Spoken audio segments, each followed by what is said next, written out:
C'est-à-dire, c'était quoi ce match d'Osasuna aujourd'hui, les gars? Là, on avait un match, le deuxième contre le cinquième de la Liga. Mais tu as l'impression que le deuxième était en train de jouer face au quatrième de la Liga. C'est-à-dire, le Real Madrid pourrait s'en sortir aujourd'hui avec une manita, avec 6 buts. Voilà, ça n'allait pas être mérité complètement. Parce que le cinquième a joué comme une équipe de 3e division. C'est-à-dire, j'avais l'impression que le Real Madrid était en train de jouer la Copa del Rey. Tu n'as pas, à aucun moment, je n'ai vu un match de Liga. Le cinquième qui affronte le deuxième. Le cinquième qui affronte une équipe qui était sur une série de 2 défaites d'affilée. Osasuna arrive face au Real Madrid. Je crois qu'ils sont à 3 victoires ou 5 victoires d'affilée. C'est-à-dire qu'ils sont plus en confiance moralement et même collectivement. Leur dernier match, 0 but encaissé et ils ont gagné 2-0. Mais aujourd'hui, ils mangent 4 face au Real Madrid. C'est-à-dire défensivement, ils ont été cataclysmiques. Au milieu, ils ont été bouffés. En attaque alors, n'en parlons pas. Catastrophique, horrible, dégueulasse. C'est-à-dire, il donnait l'envie de vomir. Brian Zaragoza. Brian Zaragoza, c'est pas possible, mon type.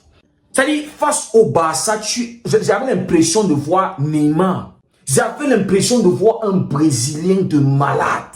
Les actions qu'il nous faisait. Le danger qu'il apportait, mais aujourd'hui, zéro danger. Zéro danger de Brian Zaragoza. Brian, tu es une merde. Tu es une grosse merde. Tu es un trou. Ça, c'est pas possible. Osasuna face au Barça, tu avais l'impression de voir du Manchester City Prime. C'est-à-dire Manchester City qui a tout son collectif, qui a tout son 11 en train, tous ses titulaires. Mais aujourd'hui, face au Real Madrid, qu'est-ce qu'ils ont foutu? Les amis, il y a la consigne, il y a cette consigne de santé. On dit pour ta santé, mange au moins 5 fruits et légumes par jour. Osasuna, avant de faire face au Barça, c'est-à-dire les jours qui suivent, les jours avant le match face au Barça, Osasuna respecte cette consigne à la lettre. Et il respecte aussi la consigne de Kylian Mbappé. Bien manger, bien dormir, bien travailler, bien tout. Ils font tout ça à la lettre pour jouer face au Barça. Mais quand il faut jouer face au Real Madrid, les gars, ils vont en boîte, ils fument les chichas, ils boivent des mauvais vins, ils saoulent, ils dorment jusqu'à 8 h du matin. Ça dit, ils perdent toute leur lucidité, tout leur football. Ils sont nuls à chier. Je ne sais pas s'ils se sont arrangés aujourd'hui. Je ne sais pas s'il y avait une entente entre le président d'Osasuna et Florentino Pérez pour relancer le Real Madrid. Pour relancer Bellingham. Pour remettre Bellingham en confiance. Pour remettre Vinicius en confiance. Parce que, franchement, le match de Vinicius, que ce soit sur les côtés, que ce soit à l'axe, il a fait un top match, franchement. Non, mais Osasuna, on comprend qu'ils ont pris parti avec le Real Madrid.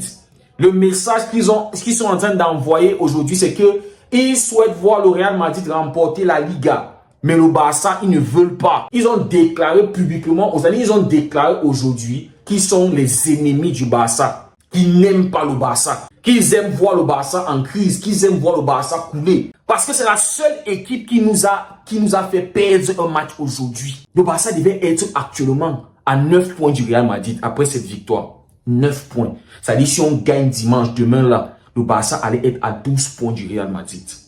Mais à cause d'Osasuna, on a perdu 4. Ils ont marqué 4.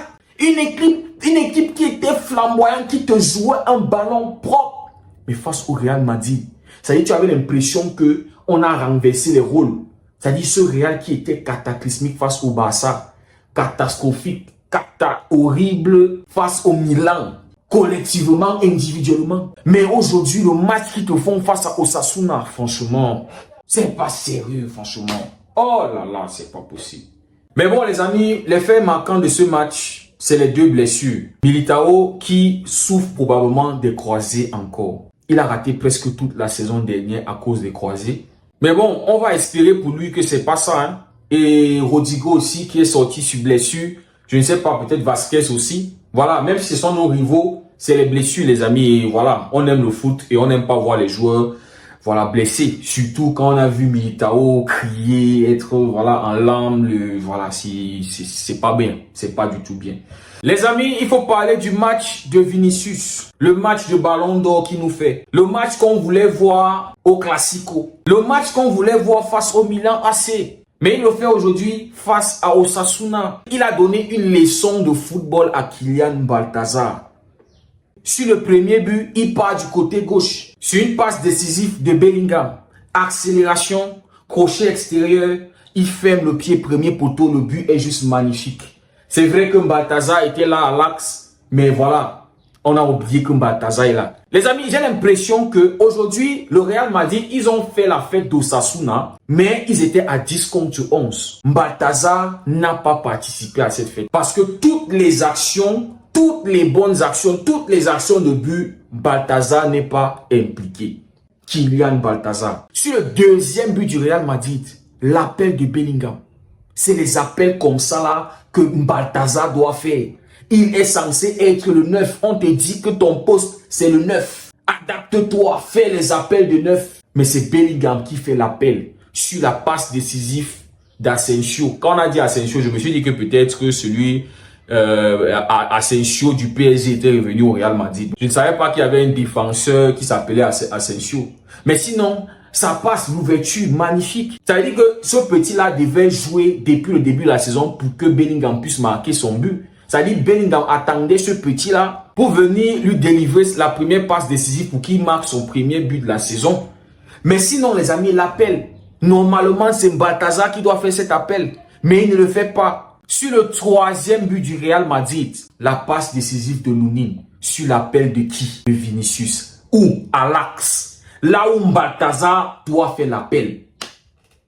C'est-à-dire, sur le troisième but là, l'appel de Vinicius la transcende à l'axe. La finition. C'est-à-dire, déjà le gardien qui était sous. Je vous ai dit que ces gars, ils avaient bu de l'alcool. Ils n'étaient pas lucides. Regardez comment il est tombé comme du n'importe quoi face à Vinicius. Le but magnifique. Vinicius qui conclut le but là. Ça dit magnifique. Mais l'appel là, normalement, c'est Balthazar qui devait le faire. Mais il était trop en retrait, nonchalant. Ça dit en retard. Balthazar toujours en retard. Et aujourd'hui, il était encore même hors-jeu. Il a eu un hors-jeu aujourd'hui. Je crois 1 ou 2. Balthazar. Sur le quatrième but, Balthazar doit être à l'axe. C'est-à-dire là où Vinicius est. C'est normalement là-bas où Balthazar devrait être. Mais Balthazar était côté gauche. Mais Vinicius aussi l'a oublié. Je vous dis toujours que ces gars, ils jouent. Ça dit tellement... C'est comme si Balthazar les embête. Ils ne comprennent pas les déplacements de Balthazar. C'est-à-dire, Balthazar, il n'est jamais dans les bons coups. On passe, c'est-à-dire, ses coéquipiers l'oublient. Souvent, on voit des très belles actions collectives du Real Madrid et les finitions qui ne sont pas bonnes. Mais quand tu regardes, il y avait moyen de faire mieux s'ils avaient peut-être cherché Balthazar parce que à ce moment-là, Balthazar était bien positionné pour conclure l'action. Mais puisque très souvent, dans toutes les actions positives qui mènent à un but, Balthazar n'est pas impliqué, les gars ont toujours tendance à oublier Balthazar. Il y a une action en deuxième mi-temps qui nous a fait nous rappeler du Balthazar. En ce temps-là, il était Mbappé, maintenant c'est Balthazar. C'est-à-dire, l'action nous a rappelé de ce Kylian Mbappé là qui était dangereux sur le couloir gauche. Avec sa pointe de vitesse, il arrive dans la surface, il donne la passe à Vinicius. Et il fait le dédoublement dans le dos de Vinicius pour aller se repositionner à l'axe. Mais Vinicius choisit de tirer au lieu de faire une talonnade pour que Balthazar puisse conclure. C'est parce que généralement, Vinicius a marqué ses buts de façon individuelle. Mais à chaque fois où il a essayé de jouer avec Balthazar, ça n'a pas fonctionné. Ça n'a pas mené à un but. Aujourd'hui, Vinicius a montré l'écart qu'il y a entre lui et Balthazar. Quand Vinicius est sorti, le rythme a complètement baissé. Balthazar a eu 15 minutes sur le couloir gauche. Mais qu'est-ce qu'il a apporté comme danger? Le rythme a baissé. Vinicius lui a montré qu'à l'axe, on peut être dangereux. Sur les côtés, on peut être aussi dangereux. C'est pas un problème de je suis ailier, mais on me force à jouer à l'axe. On me met à un poste qui n'est pas mon poste. Donc aujourd'hui, on a vu l'écart qu'il y a entre Vinicius et Balthazar. Vinicius, quand il est bien dans sa peau, quand il est dans un bon jour, c'est-à-dire Vinicius est capable à lui tout seul de détruire une équipe. Donc, le Real Madrid qui a fait la fête d'Osasuna, Balthazar absent, qui est passé pour moi, il est passé à côté de son match. Même s'il y a des gens qui veulent dire l'effort, il m'a Bellingham qui te fait un match de malade aujourd'hui au milieu de terrain avec Kamavinga. Le Real Madrid qui n'a pas été perturbé par Osasuna. Osasuna les a donné le respect de grand frère. Osasuna les a respectés. Je ne sais pas s'il y avait un arrangement entre le Real Madrid et Osasuna pour relancer le Real Madrid. Pour soulager le Real Madrid après les 2 matchs perdus, le ballon d'or perdu et tout. La crise qui plane au-dessus du Real Madrid. Je ne sais pas. Osasuna, c'est eux qui savent l'arrangement qu'ils ont pu avec le Real Madrid. Voilà les amis, je suis déçu. Et là, le Barça, demain, on doit gagner. Obligatoirement, on doit gagner, franchement. Il n'y a rien à faire. Demain, là, on doit mettre corps et âme. C'est-à-dire, on doit gagner, revenir à 9 points du Real Madrid. Il n'y a pas de... Il n'y a rien. Demain, c'est victoire ou victoire. Voilà. Les amis, merci beaucoup d'avoir suivi la vidéo. On se dit à très bientôt et c'était Derigo.